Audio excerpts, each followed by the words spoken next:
This conference will now be recorded. Hello, everybody. This is Tammy with the Rebel Agents Dispatch number 2, the RAD Dispatch.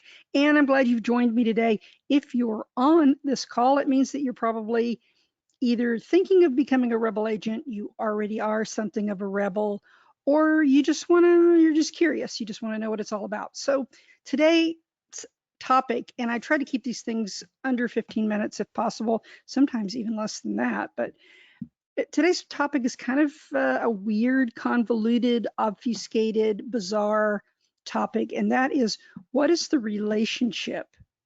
Because these things confuse me, and I've actually talked to agents who've been in the business for a long time, and sometimes they can't even articulate to me what it's all about. But I'm looking at the bizarre relationship between the agent, the marketing organization, whether you call it an IMO or an FMO, and I've asked the difference between those two, and I've gotten 5,000 different answers.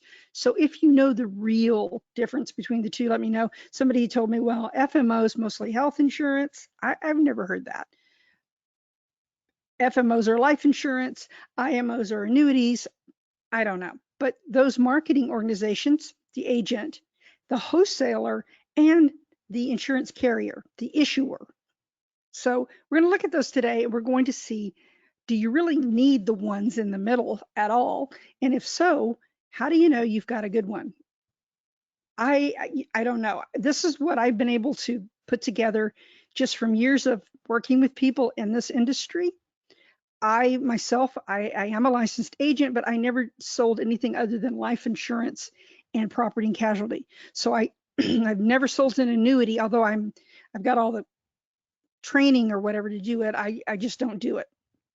I never really understood that product like you guys do. So anyway, let's talk about FMOs today. And again, I really invite you, those of you who are of the old salts of the annuity world, please reach out to me and tell me if I've got this right or not. Okay, so all of this, if you go back to the other videos that are on the channel, and I really hope that you will, you'll find the story of how I've gotten on this role lately. Now, I've been standing up for agents and advocating for them for a long time, mainly when it comes to leads, right? That there's no other companies on the face of the planet, I think, in my opinion, that are as sleazy as lead companies. And so I went, after them because I actually started in the business selling leads.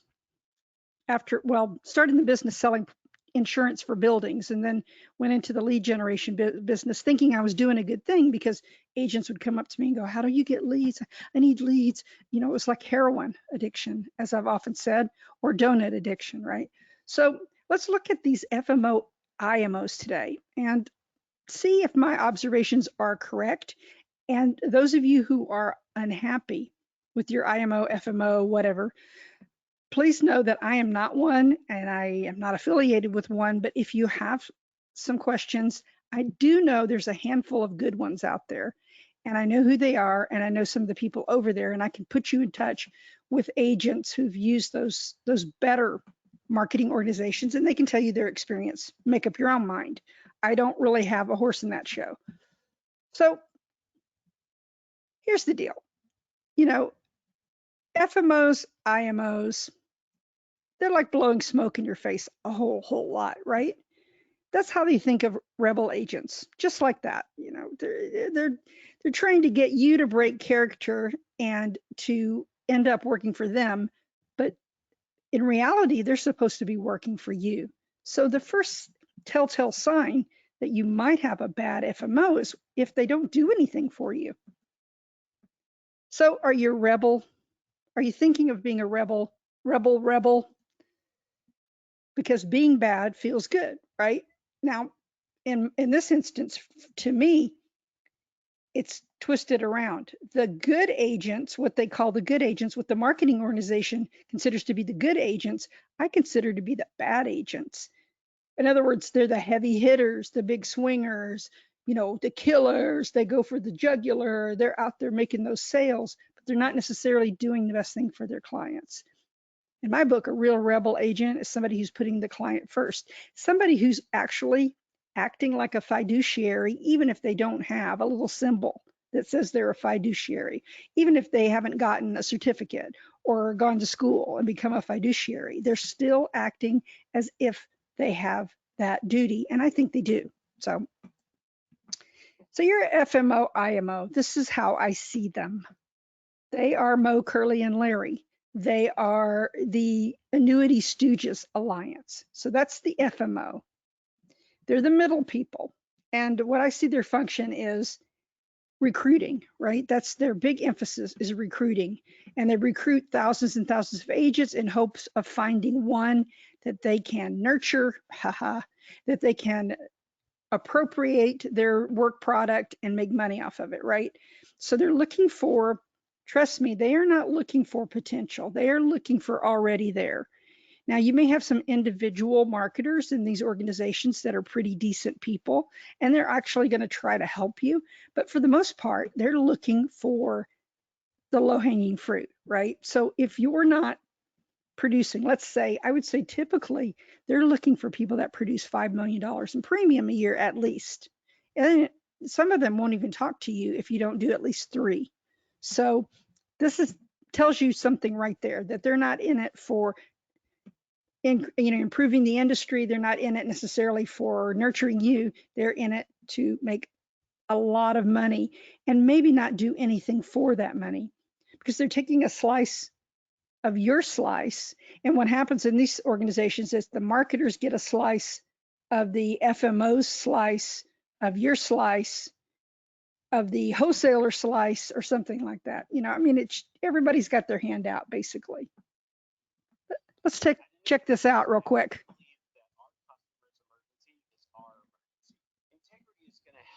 Bring the right answer at the right time. They are going to lead the space of financial services. Our industry is evolving, and this partnership allows us to come together and serve more people than ever before. The extensive resources that Integrity is going to bring to this partnership, we're really excited about it. Oh, so much to unpack there. This is a video that went out, and some of you probably got it, saying why we're selling out to Integrity. And there were videos issued not just by this particular IMO, but by hundreds of them, because this Integrity, this organization, I don't know if you've noticed it, but they have been going out and buying tons and tons and tons of small to mid-size IMO FMOs. And this may not be a bad thing. I mean, I guess it depends on what the agents want, but here's the deal. You may lose some of your autonomy as a result, and I guarantee you that at some point you're going to look like everyone else, because the marketing stuff that they use, I don't care if they call it insurtech or fintech or whatever, it becomes automated and it becomes stale very easily, and it becomes very generic looking. That's all I can say. And in the world that we're living in now, the last thing you want to be is uninteresting and generic and boring and everything. So yeah, but anyway, these FMOs, IMOs, they have all these pitches to you guys. Join us and we'll give you the tools to become a superstar, like Peter Blattenstock, our star producer who's been MDRT for the last 25 years, whatever. They don't tell you the whole story. They don't tell you what went into that. I've often likened this to weight loss programs.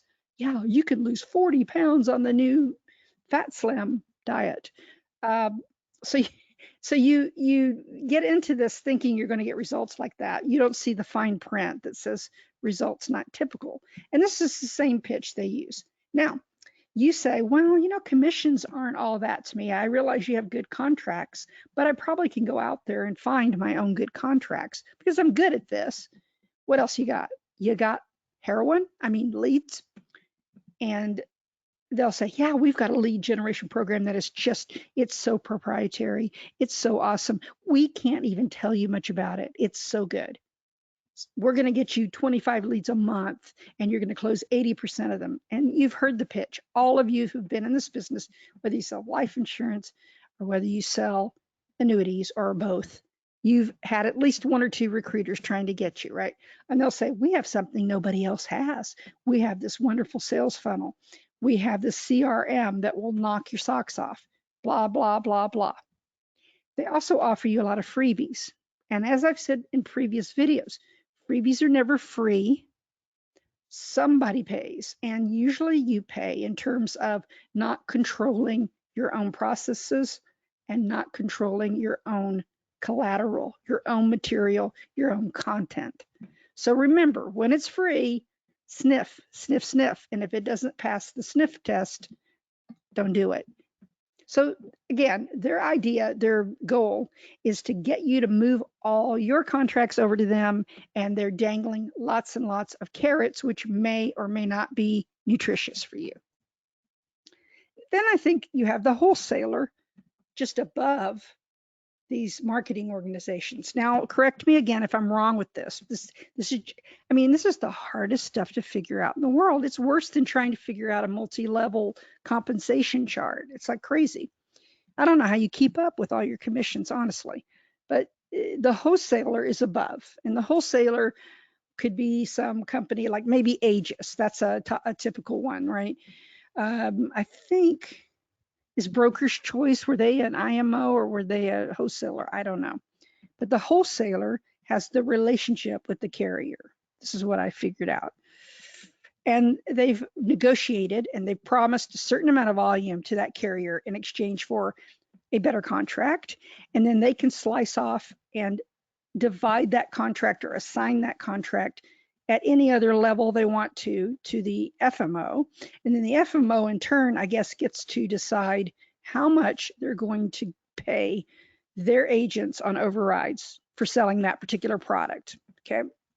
So you can see why, because commissions are much higher on the products they want you to sell, that it would kind of direct people toward those products, which may or may not be good for the client, right? So sometimes you have FMO, IMOs, they only offer 5 or 6 different ones. Those are the ones they push, and those are the ones they want you to sell. But God forbid that you would, quote unquote, write around them. Boy, that is a no-no. You know, a lot of these, they feel like they've locked you up. You know, you're locked up and they've got the key.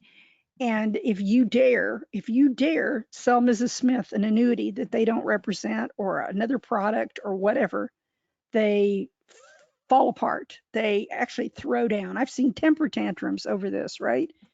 Okay, even though it was proven with all this, you know, the data that that particular product, they didn't have it, they didn't represent it.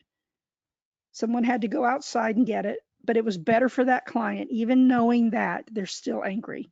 And sometimes they will take away all your toys they gave you. So they gave you a CRM, they gave you a dashboard, they pull the plug, boom, boom, boom. They gave you a website, they pull the plug, boom, boom, boom. They take your content away from you that you might have even paid for. And I've talked about radio shows before. I want to say that for every one successful host, there's probably 50 that have spent tons of money and have gotten no results. So I think I have that on another video if you want to watch that. But anyway, the wholesaler puts pressure on the FMO, IMO to only put their time and effort into agents that are producing and selling the products they want. So, and above them is the carrier, who seems to have washed their hands of the whole thing, right? Carrier says, oh, I'm only going to deal with the wholesaler, and you know, that's why we have them, so we don't have to do the nasty stuff. We don't want to deal with agents. And if it was our you know, if we could write the story the way we wanted it, there wouldn't be any agents. But annuities and life insurance are complex products. They still need you guys, but they do take advantage, right? So here's how I see the marketer and the recruiter. That's the person that works for the IMO, FMO, right? I actually did this for a while, and I did this for new agents. That was very, very difficult.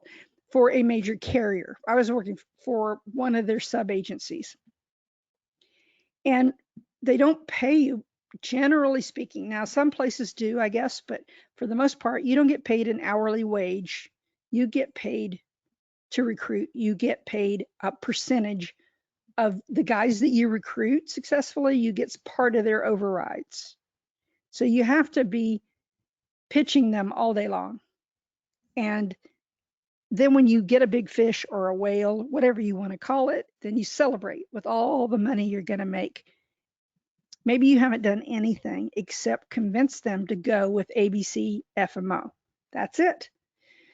And it's a really tough job. I do give them credit that it is difficult to get agents, especially established agents that can actually sell, to move all their contracts. Plus, it's a pain in the butt to move all the contracts over. So there's that. But for the most part, they're not there to help you. They can be your friend as long as you're producing. As long as you're making bank for them, they'll be your friend. They'll answer the phone. They'll help you. They'll give you some advice or whatever. They'll give you a product. They'll give you some collateral you can give out at seminars, whatever. But they won't do that when you stop producing. So don't think that these marketers and recruiters are your friends, because my experience has been they're not.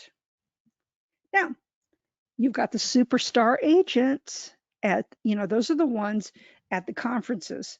When you went to the conference to find out more about this FMO, because they probably invited you, especially if you're doing pretty well and they're trying to, impress you. So they invite you to the conference and they have all these testimonials and these people standing up going, I used Bob Smith's system and I made $30 million last year. Well, they only bring up the superstars. It's just like the weight loss commercials where they only have the skinny, the woman that was 300 pounds and now she's 115 and she's wearing a bikini. And then you see at the bottom, results not typical. Don't expect this, So they bring up the superstar agents, and the superstar agents wouldn't even hang around you probably if they didn't have to talk to you. And the superstar agents, they've got books and they spend 800 grand a year on their marketing and yada, yada, yada. In real life, they wouldn't give you the time of day. They get up there and say how fantastic ABC FMO is, and you are just enthralled because you want to be MDRT 10 years straight too, right? I know how these work. I've actually been to a couple of these. So these agents come up and they do their little dog and pony show, and then Mr. Superstar agent comes on and goes, "You can do it." No, you can't. Well, you can do it, but you don't need them to do it. That's my point.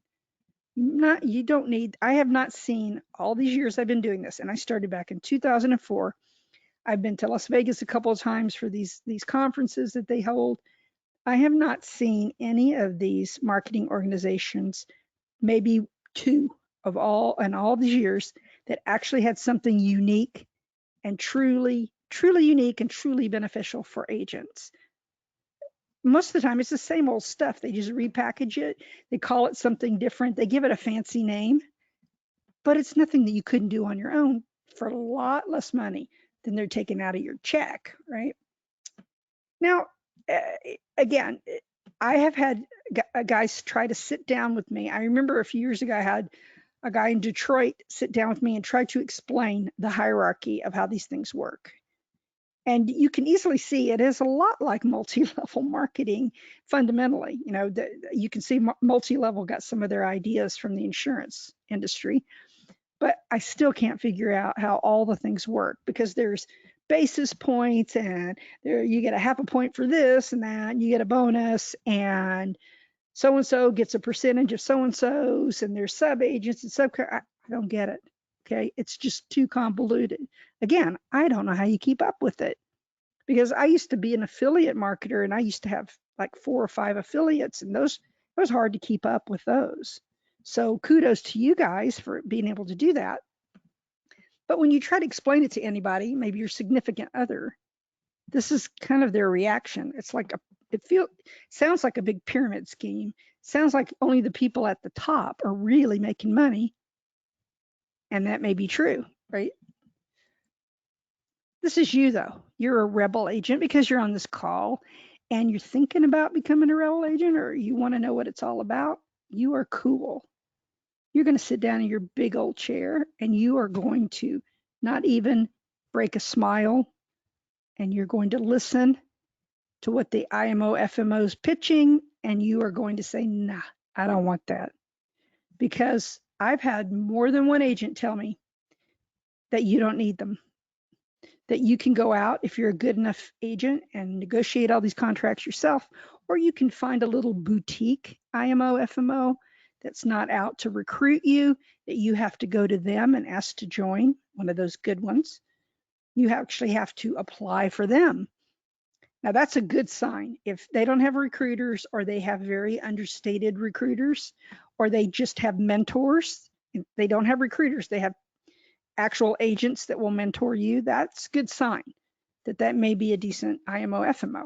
So you're going to be a rebel agent, right? So I'm going to go back because I like my slides. There we go. Anyway, that's what this is all about. This is about the structure. This is about, do you really need it? What do you want to look for in a good FMO? And I'm going to end with this. I've talked to a lot of agents, and I've taken notes over the years, and here's what they tell me. The signs of a good IMO FMO are that, number one, they don't get all bent out of shape when you have to ride around them. In other words, they partner with you. If they can't provide the product that your client needs, then they'll partner with you and help you find it. And they don't get upset if you write a piece of business elsewhere, because they know that they're providing you with enough value in the relationship that you're not going to leave them. And that when they have to resort to a kill switch or whatever it is they're doing and destroying you, and whatever, making your reputation bad or pulling down your articles or whatever they're doing, when they have to go that route, it means that they're so insecure because they know they're not bringing you value, right? It's just like you with your clients. Your best clients that have been with you for years, you don't worry about them straying off typically. The ones that you worry about are the ones that are on the fence. And again, if you start outreaching to them and you start doing things that nobody else is doing, they're not going to leave you, right? I mean, it would be very difficult for them to leave you. So the first thing, again, they don't throw a fit. They don't throw a hissy fit and send out nasty emails when you don't do what they want you to do, or sell the product that you don't, they don't get upset if you choose not to sell that particular product they're pushing, because they're going to get a bonus that month. The second thing is they are responsive. There's none of this, oh my gosh. I remember there was an FMO, a small one, a boutique, a bunch of good guys. And things were so bad that their motto was, we pick up the phone. Seriously, that was their motto. Because most FMO IMOs, most of the marketers don't call you back. And unless you're like one of the superstar radio show hosts, superstar people, then they'll call you back. But otherwise, you don't hear from them. So they don't respond. They don't respond to your emails. They don't help you. That's a sign of a bad one. A good FMO will check in on all their agents periodically. They'll have masterminds. They'll have circle groups. They'll have mentoring programs. They will have outreach. They'll have a liaison that will call you on the phone. Hey, Jack, how are you doing? Everything okay? How did it work out with that last case? Blah, blah. You need some case help, whatever. So just simply providing back office stuff and chasing down paper for you, is that worth what you're paying them in a commission? No, you need more, right? So the third thing is they are technologically advanced. They have technology. They have a way for you to sell annuities, for example, over the internet, which 10 years ago they were saying could never be done. Because I guess if you have to be face-to-face across the kitchen table to determine suitability. That is no longer the case. And if you have the right FMO, IMO, you can sell in every state, right? Even without having to maintain 10,000 licenses or whatever.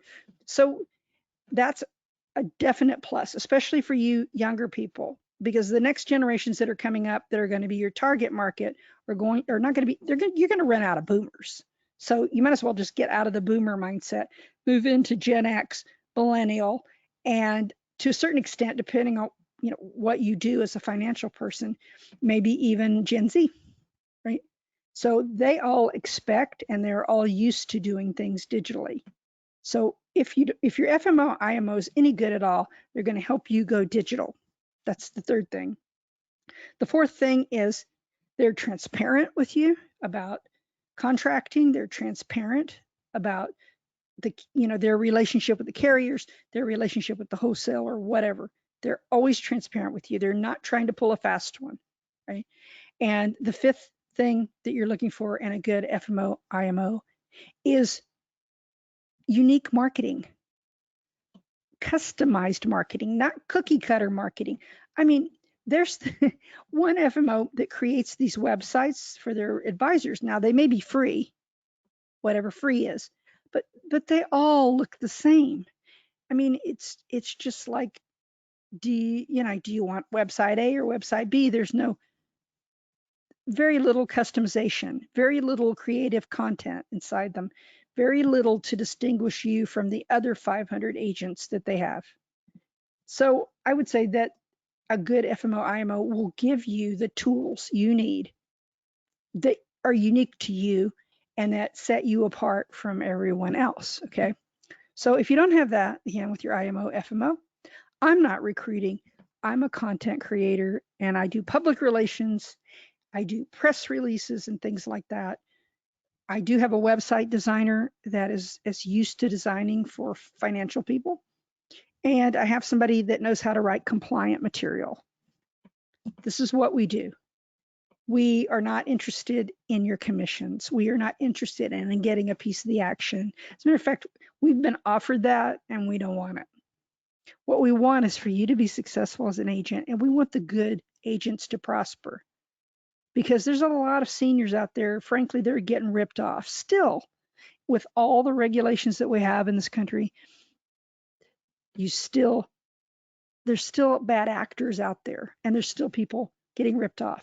So if you're a good agent, go to safemoneytrends.com, contact us, go to our YouTube channel, watch a couple of YouTubes. If you want to join us, it's extremely inexpensive. We will help you create content that's unique to you, that is yours forever, that you can repost on other places without worrying about duplicate content or getting a cease and desist letter from some Yahoo over at the FMO. We can point you to people that are good actors, that are like-minded, and you can hook up with them if you want to. You have to be good. In the coming months and weeks, you're going to see some really interesting things in the economy. And you need to be there for your clients and you need to help guide them. You are their guide through this morass. You are their guide through these tough times. So we only want good people. We're only going to have 50, period, because that's all we can handle. So if you're interested in doing that, please reach out to us. Also, if I got anything wrong with the relationship between all these entities, I apologize, and I would love to hear what you think. So have a good day. Thank you for listening to the Rebel Agents Dispatch. Again, I'm Tammy DeLu.